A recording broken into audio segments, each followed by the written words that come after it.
વડોદરા મહાનગરપાલિકાના પદાધિકારીઓ 5 ધારાસભ્યોને મુખ્યમંત્રીનું તેડો થયો હતો, જેને લઈને વડોદરા મહાનગરપાલિકાના સમિતિના સભાખંડમાં ડેપ્યુટી મેયરના અધ્યક્ષસ્થાને બેઠકનું આયોજન કરવામાં આવ્યું હતું.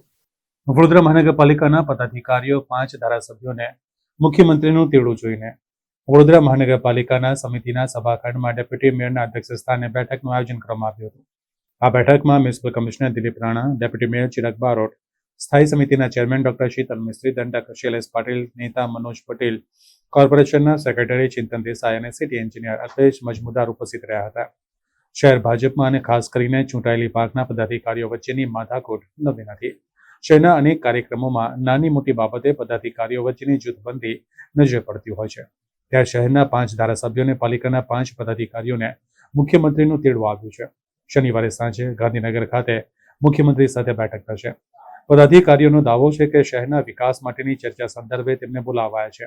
ત્યારે શહેરમાં પાલિકાના 5 પદાધિકારીઓ વચ્ચે જૂથો પડ્યા છે. બીજી તરફ ધારાસભ્યોમાં પણ કોઈ પણ કામગીરીનો જશ લેવા માટે હોડ જામી છે. શહેરના વિકાસના કામો માટે ભાજપ સંકલન પદાધિકારીઓ વચ્ચે હંમેશા મતભેદ રહ્યા છે અને હવે તે મનભેદ સુધી પણ પહોંચી ગયા છે. તેવામાં મુખ્યમંત્રી ભૂપેન્દ્ર પટેલે શહેરના 5 ધારાસભ્યો અને પાલિકાના મેયર, ડેપ્યુટી મેયર સહિતના 6 પદાધિકારીઓને ગાંધીનગર બોલાવ્યા છે. વિકાસમાં રાજ્યમાં પાછળ રહી ગયેલ વડોદરાને શહેરની જરૂરિયાત છે તે અંગેની ચર્ચા કરવા માટે મુખ્યમંત્રીએ બોલાવ્યા હોવાનો ડેપ્યુટી મેયર ચિરાગ બારોટે જણાવ્યું હતું. જોકે જાણકારોનું માનવું છે કે શહેરમાં ચાલતી જૂથબંધીનો ઉકેલ લાવવામાં પ્રદેશ સંગઠન નિષ્ફળ નીવડ્યું છે. ત્યારે હવે મુખ્યમંત્રીએ પણ વડોદરાના નેતાઓનો ક્લાસ લેશે તેવી આધારભૂત સૂત્રો પાસેથી માહિતી મળી રહી છે. જી ના, પ્રાઇવેટ મિટિંગ નથી. તમને પણ ખબર છે કે આ પ્રાઇવેટ મિટિંગ નહોતી.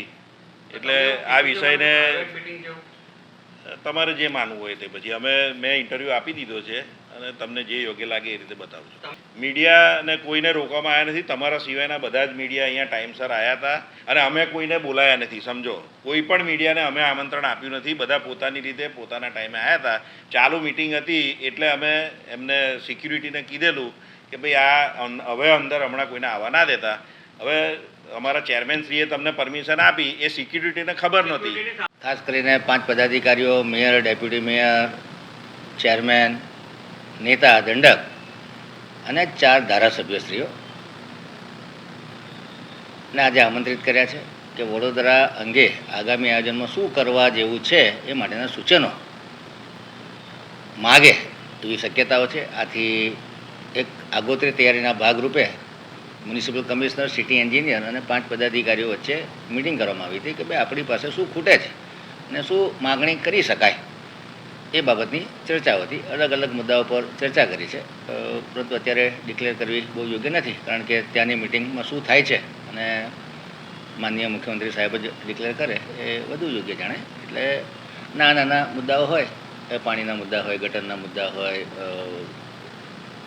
ક્રિએટિવ સિટીના મુદ્દાઓ હોય, લો લાઇંગ એરિયામાં પાણી ભરાતા હોય એના મુદ્દાઓ હોય, અને એમાંથી સ્વર્ણિમની ગ્રાન્ટ વધે અથવા કોઈક અલગથી પેકેજ મળે તો વડોદરા શહેરનો વિકાસ થઈ શકે એ પ્રમાણેની ચર્ચાઓ હતી.